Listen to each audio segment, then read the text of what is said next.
आजकल की इस भागती दुनिया में हम इतने ज्यादा व्यस्त होते जा रहे हैं कि हम खुद को भूलने लगे हैं। हमारे मन में इतने विचार चलते रहते हैं कि वह हमें शांति से बैठने ही नहीं देते। जब कभी थोड़ा सा समय मिलता है हमें शांति से बैठने का, तो हमारे दिमाग में फिर से तमाम विचार आने लगते हैं और फिर हम यह भूल जाते हैं कि हम शांतिपूर्वक बैठे हैं कि नहीं। अर्थात हमारा दिमाग विचारों से इतना ज्यादा भर जाता है कि वह हमें शांति से एक जगह पर बैठने ही नहीं देता। तो आज के इस वीडियो में हम अपने मन के विचारों को साफ करके अपने दिमाग को किस तरीके से शांत रखा जाए, इसी के बारे में बात करने वाले हैं। दोस्तों, एक बार एक गुरु और एक शिष्य एक सुनसान जंगल से गुजर रहे थे। तभी शिष्य अपने गुरु से एक सवाल करता है कि गुरुजी, ऐसा क्यों होता है कि कुछ लोगों के पास कुछ भी नहीं होता लेकिन फिर भी वह सुखी रहते और आनंद में रहते हैं, और कुछ लोगों के पास सब कुछ होते हुए भी उदासी उनके चेहरे पर साफ दिखाई देती है। गुरु ने एक मुरझाए हुए फूल की तरफ इशारा करते हुए अपने शिष्य से कहा कि यह सोचने और समझने की बात है। अगर ये फूल ये सोचेगा कि मैं कल मुरझा गया था, या फिर यह सोचेगा कि मैं भविष्य में फिर से मुरझा जाऊंगा, तो ये कभी भी खुलकर पूरी तरीके से खेल नहीं पाएगा। अपने सुंदर स्वरूप में यह कभी भी वापस नहीं आ पाएगा और अपनी इस प्रकृति में कभी भी बिखेर नहीं पाएगा। इसी प्रकार इंसान अपने अतीत की यादों में खोया रहता है या फिर अपने भविष्य की करता रहता है। भविष्य के दुखों के बारे में सोचता रहता है, या भूत में जो उसके साथ बुरी घटनाएं घटित हुई हैं, वह उन्हीं के बारे में सोच सोच करके वह अपने भविष्य के लिए चिंतित होता रहता है। तो ऐसा मनुष्य जीवन में कभी भी सुख अनुभव नहीं कर सकता। यह समझने की बात होती है कि जीवन हमेशा वर्तमान में होता है। अतीत और भविष्य की कल्पनाएं हमेशा मनुष्य को मृत्यु की तरफ ले जाती हैं। इसलिए यह जरूरी हो जाता है कि जिस प्रकार हम अपने शरीर की देखभाल करते हैं, उसे बीमारियों से दूर रखने के लिए उसके अंदर ऐसी गंदगी भी साफ करते रहते हैं। ठीक उसी प्रकार समय समय पर हमें अपने मन और मस्तिष्क की भी गंदगी को साफ करते रहना चाहिए, उसकी धुलाई करते रहना चाहिए। इससे आपकी बुद्धि की क्षमता तो तेज होगी ही होगी, साथ ही साथ आप हमेशा आनंद में रहने का रहस्य भी जान पाएंगे। शिष्य ने सवाल किया कि गुरुदेव, इससे पहले कि हम मन और मस्तिष्क पर चर्चा शुरू करें, इससे पहले मैं यह जानना चाहता हूं कि जिन लोगों के पास सब कुछ होता है वह दुखी क्यों रहते हैं, और जिन लोगों के पास कुछ भी नहीं होता है वे अक्सर आनंद में क्यों होते हैं? यह रहस्य क्या है? इसके पीछे का कारण क्या हो सकता है? गुरु ने उत्तर दिया कि कुछ लोग जीवन में जब सब कुछ हासिल कर लेते हैं और सब कुछ हासिल कर लेने के बाद उन्हें सब चीजों की व्यर्थता का पता चल जाता है। ऐसे लोगों को अक्सर यह एहसास जकर लेता है कि मैंने जीवन में कुछ भी पाया, जो कुछ भी किया उससे भले ही मैंने सुख सुविधाएं हासिल कर ली हों, लेकिन मन की शांति अभी भी बहुत दूर है और अधूरी भी है। उस तक मैं पहुंच नहीं पाता। सब कुछ पाकर भी मैं अपने मन को जान नहीं पाया। और जब इंसान को ऐसा लगता है तो उसे महसूस होता है कि जो कुछ भी उसने कमाया है वह कौड़ियों का भाव था। उसने अपना जीवन बेकार की चीजों में यूं ही व्यर्थ कर दिया।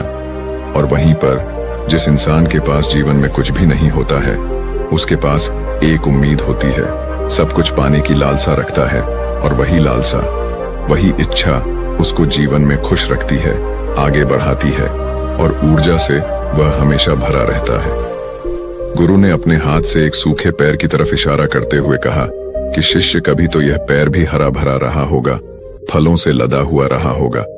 अनेक प्रकार के पक्षी और जानवर इस पर आराम करते होंगे, इसके फलों को खाते होंगे। इस समय इस पैर को भी यह पता नहीं होगा कि एक दिन यह सूख जाएगा और उसकी हालत इतनी बदतर हो जाएगी कि ये किसी को छांव तक नहीं दे पाए, उसके ऊपर पत्ते तक नहीं रह जाएंगे। उसी प्रकार मनुष्य अपने जीवन की दौड़ में यह भूल जाता है कि जिस दौर में वह सबसे आगे निकलने की कोशिश कर रहा है, उसका अंतिम चरण तो मृत्यु ही है। काश वो कभी इस दौर से अलग हटकर यह देख पाए कि इसका अंतिम चरण उसे कहां तक पहुंचाएगा। जिस दौर से वह सबसे आगे निकलकर जीतने के ख्वाब देख रहा है, उसका वास्तव में अंतिम चरण मृत्यु ही है। काश वह कभी जीवन में भी हो जाता है कि उन घटनाओं को हम किसी भी तरह अपने मन की दौर में ठहरा कर यह देख पाए कि उसका चरण क्या है और उसका परिणाम क्या होने वाला है। वो तो बहुत कुछ इकट्ठा करने में लगा हुआ है। एक दिन वह सब यहीं का यहीं रह जाएगा। इकट्ठा करते करते एक दिन उसका शरीर मृत्यु को प्राप्त हो जाएगा और फिर उसका शरीर आग में जलकर राख हो जाएगा। लेकिन उसके द्वारा बनाई हुई चीज सब यहीं की यहीं पड़ी रह जाएगी। लेकिन इंसान चीजों को इकट्ठा करते करते अपनी जिंदगी को जीना भूल जाता है। वह कभी ठीक से खुलकर हंस भी नहीं पाता, बस इकट्ठा करने में लगा रहता है। और इकट्ठा करते करते वह अपने सब सुख, चैन, खुशी सब कुछ खो देता है। ऐसा भी हो सकता है कि वह ऐसे कार्यों की तरफ आगे बढ़ सकता है जो उसके जीवन में आनंद पैदा करता हो, जो उसके जीवन को एक नई दिशा दे। गुरु ने कहा कि एक योगी ही होता है जो जीवन की दौड़ में ठहर जाता है, जो यह समझ लेता है कि जीवन का अंतिम चरण तो मृत्यु ही है। इसीलिए वह जीवन में सुख सुविधाएं हासिल करने की बजाय खुद के मन और मस्तिष्क को एक नए आनंद की तरफ ले जाने का प्रयास शुरू कर देता है। शिष्य ने सवाल किया कि गुरुदेव, क्या एक गृहस्थ जीवन में जीने वाला मनुष्य उस आनंद की प्राप्ति नहीं कर सकता? और अगर कर सकता है तो किस प्रकार शुरुआत उसे करनी चाहिए? गुरु ने कहा कि बिल्कुल कर सकता है। गुरु ने उत्तेजित होकर उत्तर दिया कि अगर सभी मनुष्य उस आनंद की प्राप्ति के लिए योगी बनने का निश्चय कर ले तो इससे तो प्रकृति का चलन ही रुक जाएगा। उसकी जो व्यवस्था है वह बिगड़ने लगेगी। एक सच्चा योगी अपने जीवन में खोज करता है और खोज करने के बाद वह गृहस्थ जीवन में किस प्रकार आनंद को प्राप्त किया जा सकता है वह तरीके सभी को बताता है, ताकि मनुष्य अपने गृहस्थ जीवन का पालन करते हुए उस आनंद की प्राप्ति भी कर सके। गुरु ने उस युवक को संबोधित करते हुए उत्तर दिया कि मैंने अपने जीवन में जो खोज की है उसके अनुसार मनुष्य को समय समय पर अपने मन और मस्तिष्क की सफाई करते रहना चाहिए। मनुष्य अपने शरीर पर तो ध्यान दे देता है, लेकिन अपने मन और मस्तिष्क को वह भूल जाता है, उस पर कभी ध्यान ही नहीं देता और उसी वजह से मन और मस्तिष्क उसके बूढ़े होते चले जाते हैं। उसमें जवानी रह ही नहीं जाती और जब उनमें जवानी नहीं रह जाती तो वो नयापन और ताजगी नहीं रह जाती, जिसकी वजह से एक इंसान उदासी से भर जाता है। मन और मस्तिष्क की गंदगी क्या होती है, पहले मैं तुम्हें यह बताता हूं। हर मनुष्य के जीवन में कुछ ऐसी घटनाएं घटती हैं जिनका उसके मन और मस्तिष्क पर बहुत ही गहरा असर डालती है। वह जीवन पर्यंत उन घटनाओं को भुला भी नहीं पाता और वही घटनाएं उसके मन में पूरी तरह से पक्की बैठ जाती हैं, जो उसके मन में गांठ बना लेती है और भविष्य में जब भी वह कोई काम करता है तो ये घटनाएं उसको प्रभावित करती है। उसके विचारों को, उसके निर्णय को पूरी तरह से यह घटनाएं बदल कर रख देती हैं। ऐसे मनुष्य की दृष्टि भी भ्रमित हो जाती है। वह सत्य स्वरूप को देख ही नहीं पाता। वह उन चीजों को, उन घटनाओं से जोड़कर भ्रमित तरीके से देखता रहता है। उदाहरण के लिए, अगर किसी बुरी आंखें वाले आदमी ने आपको धोखा दे दिया है तो आप जीवन पर्यंत बुरी आंखें वाले आदमी को हमेशा धोखेबाज ही समझते रहेंगे। उस पर कभी पूर्ण रूप से आप विश्वास ही नहीं कर पाएंगे। लेकिन समझने की बात यह होती है कि जिस इंसान ने आपको धोखा दिया है वह धोखा आपको बुरी आंखों से नहीं मिला, वह इंसान के स्वभाव से मिला है। लेकिन उस इंसान के स्वभाव से हमारे दिमाग में उसका एक चित्र छप गया, उसकी एक छवि बन गई और वह छवि दूसरे आदमी से जब हम संपर्क करते हैं तो बीच में एक दीवार की तरह खड़ी हो जाती है और इसी वजह से दो लोगों के बीच गहरे संबंध स्थापित नहीं हो पाते। तो मनुष्य के लिए सबसे जरूरी यही होता है कि वह अपने आप को अतीत की घटनाओं से मुक्त रखे। उन घटनाओं से प्रभावित होकर वह दिमाग में किसी तरह की छवि न बनाए।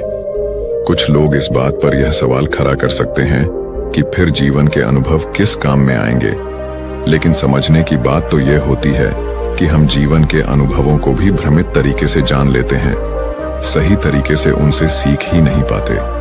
शिष्य अपने गुरु की बातों में इतना खो गया कि उसे चलते चलते जंगल के रास्ते में पड़े हुए कांटे दिखाई नहीं दिए और अचानक उसके पैर में कांटा छुप गया। गुरु ने उसका कांटा बाहर निकालते हुए उससे पूछा, यह कांटा तुम्हारे पैर में क्यों लगा? इसके पीछे तुम किसे जिम्मेदार मानते हो? गुरु ने कहा कि तुम मुझे भी जिम्मेदार मान सकते हो, क्योंकि मैं तुम्हें ये बातें सुना रहा था। या तुम खुद को भी जिम्मेदार मान सकते हो कि तुम मेरी बातों में इतना खो गए कि तुम्हारा रास्ते पर से ध्यान ही नहीं रहा। या तुम इन पैरों को भी जिम्मेदार मान सकते हो जिन्होंने ये कांटे इस रास्ते पर बिछा दिए। तभी शिष्य ने उत्तर दिया कि गुरुदेव, इसमें मैं खुद को ही जिम्मेदार मानता हूं, क्योंकि आप तो अपना काम कर रहे थे और इस पैर ने भी अपना काम किया, पर मैं अपना काम होशपूर्वक नहीं कर पाया। अगर मैं चलते समय ध्यान लगाए रहता, अगर मैं आपकी बातों में पूरी तरह से नहीं हो जाता, तो मुझे ये कांटा कभी नहीं लगता। इसमें पूरी तरह से ही मेरी गलती है। गुरु ने शाबाशी से अपने शिष्य के पीठ को थपथपाया और आगे कहा कि जो घटनाएं हमारे मन को प्रभावित करती हैं, जरूर उसे बाहर निकाल दें, और उसके लिए सबसे सरल तरीका है कि अपनी भावनाओं को व्यक्त करना सीखो। उसे अपने दिल में, अपने मस्तिष्क में बैठा कर मत रखो। जब तुम किसी दूसरे मनुष्य के सामने अपनी भावनाओं को व्यक्त कर देते हो, तो तुम्हारे मन का बोझ हल्का हो जाता है। कुछ लोगों का स्वभाव ऐसा होता है कि वह अपने मन की बात किसी को नहीं बताते। ऐसे लोग अक्सर अंदर ही अंदर दुखी होते रहते हैं, लेकिन वह अपने मन की बात किसी दूसरे आदमी को कभी नहीं बताते। उसके कुछ उल्टे ऐसे लोग भी होते हैं जो अपने मन में किसी भी बात को रख नहीं पाते। उनके साथ कुछ भी अच्छा या बुरा होता है, वह अपने मन की बात, अपने भावनाओं की बात दूसरों के सामने व्यक्त कर देते हैं। और तुमने खुद महसूस किया होगा कि जो लोग अपने मन की भावनाओं को व्यक्त कर देते हैं, वह जीवन में ज्यादा आनंदित रहते हैं। कभी भी प्राकृतिक रूप से आए हुए भावनाओं को नहीं रोकना चाहिए, या हमें किसी भी भावनाओं को दबाना नहीं चाहिए। अगर हम किसी भी भावनाओं को रोकने की कोशिश करते हैं, तो वे हमें अंदर ही अंदर खाने लग जाती हैं। गुरु ने आगे कहा कि शिष्य, अगर तुम्हारा मन किसी बुरी घटना पर रोने को हो रहा है, तो चीख चीख कर रो लो। अपने आप को रोको मत, उस भावना को पूरी तरह से बाहर आने दो।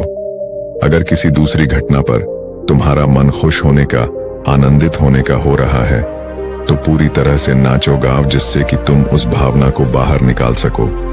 और जब वे भावनाएं अपनी पूरी गति के साथ बाहर आ जाती हैं, तो तुम्हारा मन उन घटनाओं को पीछे छोड़ देता है, अर्थात तुम्हारा मन धीरे धीरे हल्का होने लगता है। गुरु ने शिष्य को समझाते हुए बताया कि जिस प्रकार तेज रफ्तार से चलता हुआ पानी अपने वेग से आने वाली सभी बाधाओं को तोड़ देता है, और अगर हम अपनी भावनाओं को बहने दिए, तो वो उन सभी बाधाओं को तोड़ देगा, और उस बांध को तोड़ने के बाद उसका कचरा उसके मन से निकल जाएगा, और उसका चित्त मन भी साफ हो जाएगा। उसके अंदर की गंदगी भी दूर हो जाएगी।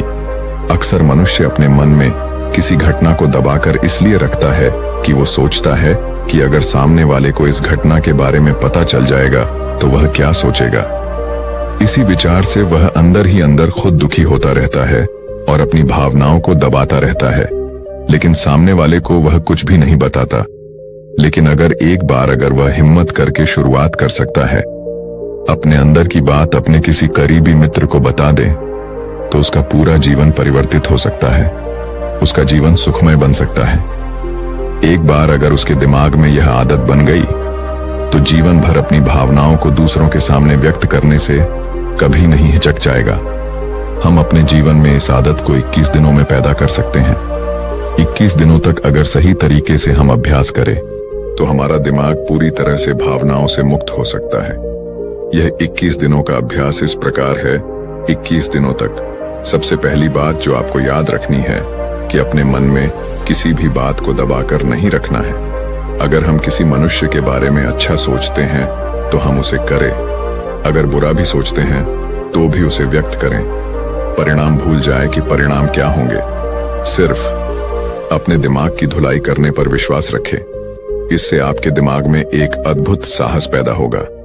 गुरु ने आगे कहा कि शिष्य, जब आप किसी मनुष्य के बारे में वह सब बता पाएंगे जो आप उसके बारे में सोचते हैं, तो आप खुद सोचिए कि आपका खुद के ऊपर कितना विश्वास बढ़ जाएगा।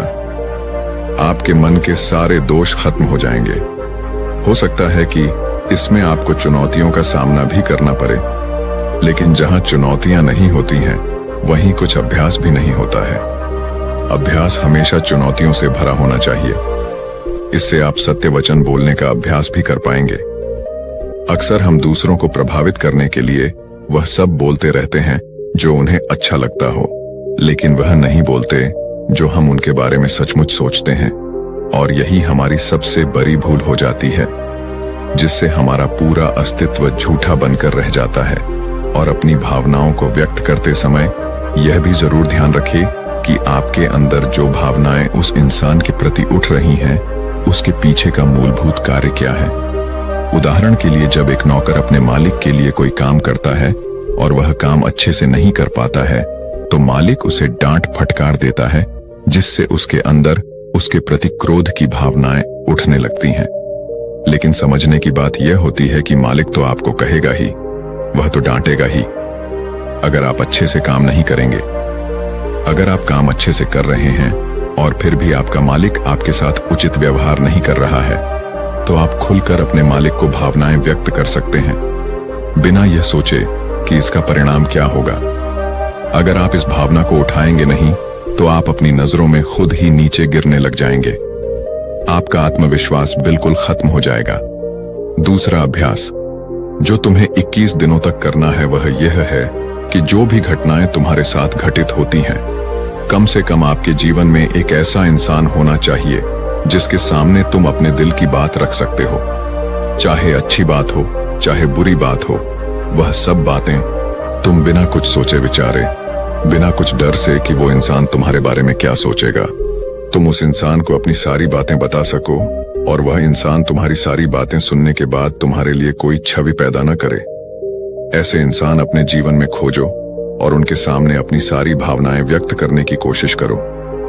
दिन में जो कुछ भी घटित होता है, अच्छा लगता है या बुरा होता है, किसी के प्रति आकर्षण होता है, उसको एक दोस्त की तरह बताने का प्रयास करें। इससे यह पता चल जाएगा कि तुम्हारा मन घटनाओं के प्रति किस प्रकार की भावनाएं पैदा करता है। तुम अपने मन की सारी बातें कह दो, ताकि तुम्हारे अंदर की भावनाएं, तुम्हारे अंदर में जो विचार उत्पन्न हो रहे हैं, वह पूरी तरह खाली हो जाए। तीसरा अभ्यास जो तुम्हारे मन को खाली रखेगा, वह है योग्य निद्रा का अभ्यास। देखते ही देखते ये चर्चा खत्म करते हुए गुरु और शिष्य उस जंगल को पार करके अपने आश्रम में पहुंच चुके थे।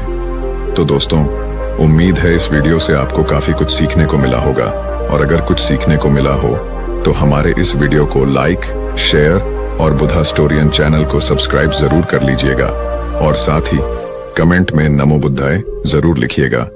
धन्यवाद।